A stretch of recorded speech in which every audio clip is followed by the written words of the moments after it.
faire face à la bête. Et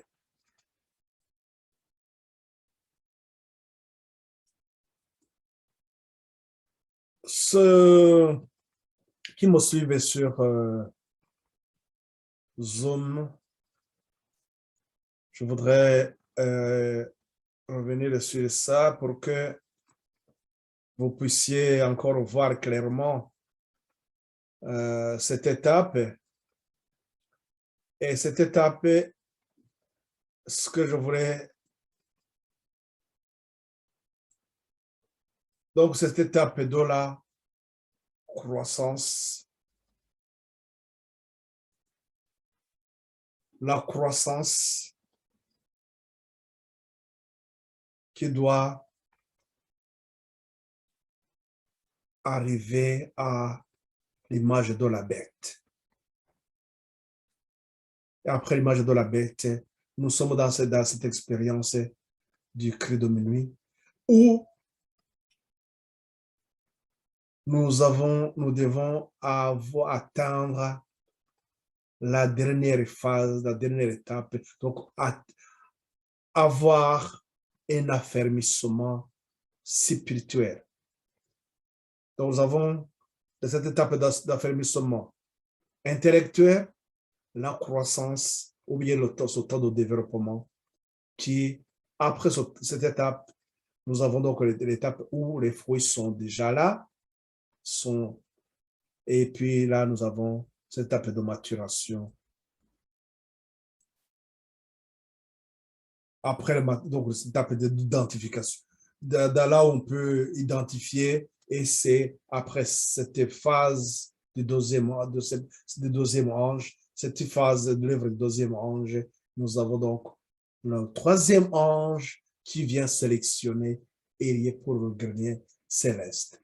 Donc, c'est là où je voudrais insister, c'est sur ce temps de croissance. Ce temps de croissance. Nous allons nous appuyer sur 2 Pierre 1, 5 à 8. Je vous avais laissé ça dans ce tableau. Nous allons voir donc l'échelle de Pierre. Qu'est-ce qui nous est dit dans ce chapitre? L'échelle de Pierre, c'est le chapitre 52 dans le Conquérant Pacifique. Chapitre 52. Il est dit ceci. Donc là, l'apôtre Pierre nous donne une image. L'image de l'échelle. Il veut nous enseigner en utilisant l'échelle. C'est ce qu'on appelle l'échelle de Pierre. L'échelle de Pierre va nous montrer le progrès que nous devons faire. Le progrès que chacun de nous doit faire pour atteindre quoi? La phase, pour terminer cette phase de croissance. Donc, cela va nous permettre de comprendre ce qui nous est demandé, comment nous devons même nous examiner, comment nous pouvons savoir réellement là où nous en sommes par rapport à la grande épreuve, ou bien le grand test qui va déterminer notre destinée. Je vous invite donc à ceux qui suivent cette étude, qui me suivent, qui ont fait cette étude, donc aussi, peut-être ce sera le moment encore de faire le lien avec ce grand test, les grandes épreuves qui nous est demandé à la fin de ce temps. Donc, dans sa seconde épître adressée à ceux qui partageaient une foi du même prix que la sienne, donc voilà qu'il s'adresse à l'Église, ce n'est pas quelqu'un du monde, c'est quelqu'un qui n'a pas accepté le message des premiers anges, donc c'est quelqu'un qui n'a pas à faire l'expérience du deuxième ange, son message ne le concerne pas. Donc c'est pour cela que ça concerne ceux qui vont faire l'expérience du deuxième ange. Pierre donc révèle le dessein de Dieu concernant le développement du caractère chrétien. Il est écrit que la grâce et la paix, il est écrit que la grâce et la paix vous soient multipliées par la connaissance de Dieu et de Jésus, notre Seigneur. Comme sa divine puissance nous a donné tout ce qui contribue à la vérité et à la piété, au moyen de la connaissance de celui qui nous a appelés pour sa propre gloire et par sa vertu, lesquels nous assurent de sa part les plus grandes et les plus précieuses promesses, afin que par elles, vous deveniez participants de la nature divine, en fuyant la corruption qui existe dans le monde par la convoitise. À cause de cela même, faites tous vos efforts pour joindre à votre foi la vertu, à la vertu la science, à la science la tempérance, et à la tempérance la patience, et à la patience la piété, à la piété l'amour fraternel, à l'amour fraternel la charité. Dans d'autres termes, on utilise la chatouiller, l'amour. Car si ces choses sont en vous et ils sont avec abondance, ils ne vous laisseront point oisifs ni stériles pour la connaissance de notre Seigneur Jésus-Christ. Chers amis, frères et sœurs, donc je voudrais insister sur cette croissance. Qu'est-ce qui nous est dit? L'échelle de Pierre, comme nous le constatons dans donc 2 Pierre 1, on va partir du verset 5, il nous est dit ceci: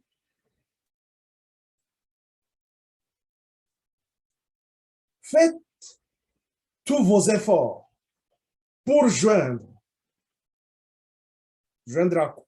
à votre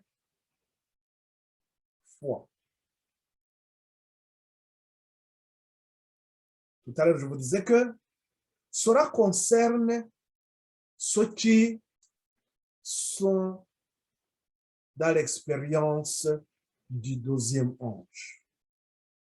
Là, on vient d'évoquer à la fois à quel moment on développe la foi. Nous avons vu que c'est à l'étape du premier ange, dans l'expérience du message du premier ange. Craignez Dieu, rendez-lui gloire. Dans cette étape-là, c'est là où on a développé la foi. Donc, à la fois,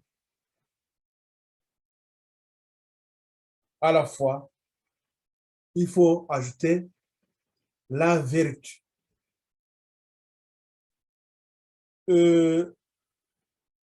Qu'est-ce que nous entendons par la vertu?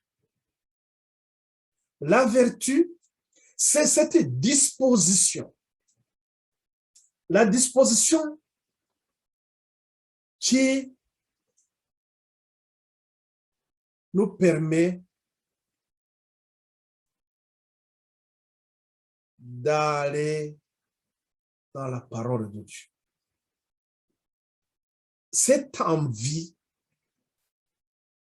pressante qui nous pousse à sonder les Écritures, à aimer la parole de Dieu. C'est pour cela qu'est-ce qu'il nous dit? À la vertu, qu'est-ce qu'il faut ajouter? La connaissance. Ici, on nous parlait de la science, mais c'est seulement la connaissance. Approfondir dans la parole de Dieu et avoir beaucoup de connaissances. Nous voyons que dans Éphésiens chapitre 4, verset 14, il nous a dit qu'aussi, nous devons avoir des connaissances approfondies. Et ces connaissances nous enracinent. Avec ces connaissances, on ne vacille pas. On n'est pas entraîné par tout vent de doctrine, donc on est affermi dans la parole de Dieu. À la connaissance, à la foi, il faut, on commence l'étape, on commence la progression. Donc, quelle progression? Avoir cette disposition, bien envie, cette envie, la soif, la faim de la parole de Dieu. Et lorsque nous avons cette parole de Dieu, donc là, on entre dans l'approfondissement, dans la connaissance de la parole de Dieu. Et à la connaissance de la parole de Dieu, nous avons la tempérance, l'autodiscipline. On est discipliné. La tempérance fait quoi de nous? Nous montre ce qui est bien. Et donc, ça veut dire que la parole de Dieu nous a orienté nos pensées. Et de nos pensées, donc nous devons y avoir quoi? L'autodiscipline. C'est-à-dire que nous avons à définir notre mode de vie. Savoir avec qui nous pouvons progresser. Identifier ce qui nous tire vers le bas et les fuir. Tel que nous avons dans 2 Timothée au chapitre 3, ça doit être au verset 4, si je me rappelle bien. Là, il dit que il nous montre comment les gens dans la fin de temps seront, comment ils sont dépravés, comment ils vont aller vers blasphémer la parole de Dieu. Mais là, il est dit, et Paul conseille à Timothée de dire, éloigne-toi de ces hommes-là. Donc, c'est-à-dire que nous devons faire le mal. Nous devons choisir nos compagnons, savoir avec qui nous pouvons progresser.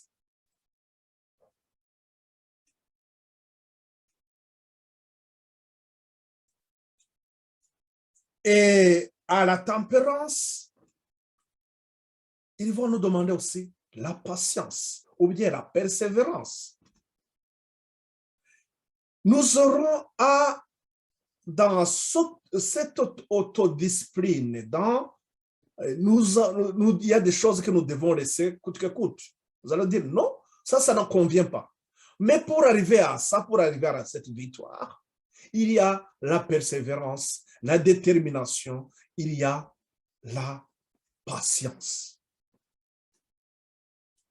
La patience aussi envers nos prochains. Pouvoir accepter et comprendre aussi que le combat, chacun est en train de lutter. Pouvoir aussi l'accompagner, donc il faut y avoir la patience aussi. Dans ce changement qui se fait à nous, se fait aussi dans la patience. Et à la patience, il y a donc la piété. Une vie pieuse Et ceux qui ont eu vraiment ce changement. Et ce changement, je reviens un peu à ce que nous avons vu, donc il y a l'autodiscipline. Il y a d'abord la connaissance de la parole de Dieu, se dire, voilà, ce qui convient. Et cela va faire quoi? Va ennoblir nos pensées. Et de nos pensées annoblies, nous allons poser des actes, les bonnes actions au quotidien. Et ces bonnes actions quotidiennes vont former en nous des habitudes. Et ces habitudes feront quoi de nous? Ils vont former le caractère. Et c'est ça que nous avons. Et si nous remontons un peu dans ce que nous avons lu en haut, il nous est dit,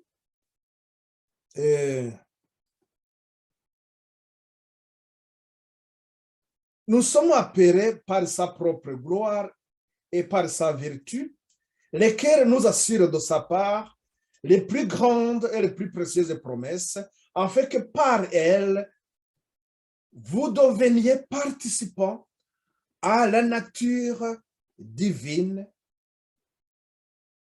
en fuyant la corruption qui existe dans le monde par la convoitise.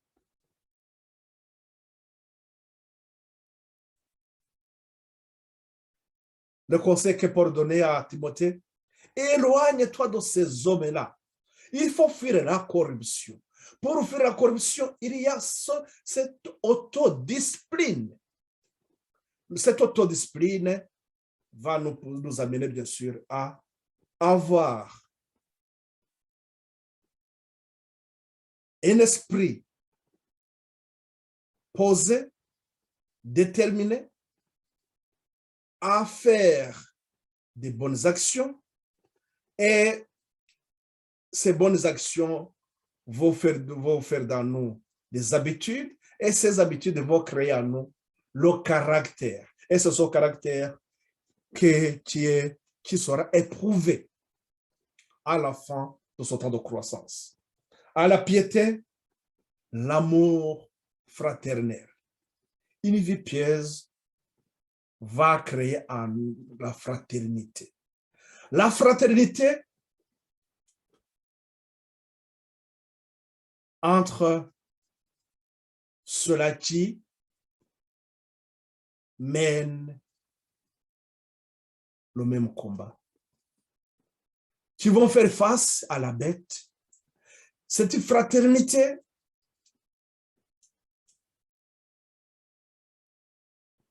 qui marquait les disciples.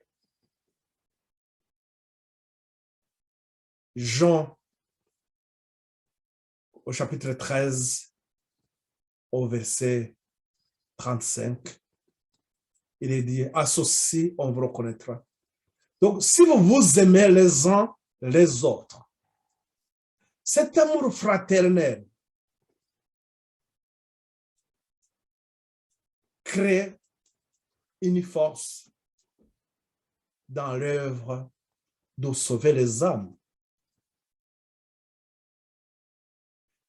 On ne va pas avoir les chicanes entre ceux qui sont dans l'œuvre. Je crois que ça doit être dans le témoignage volume 1.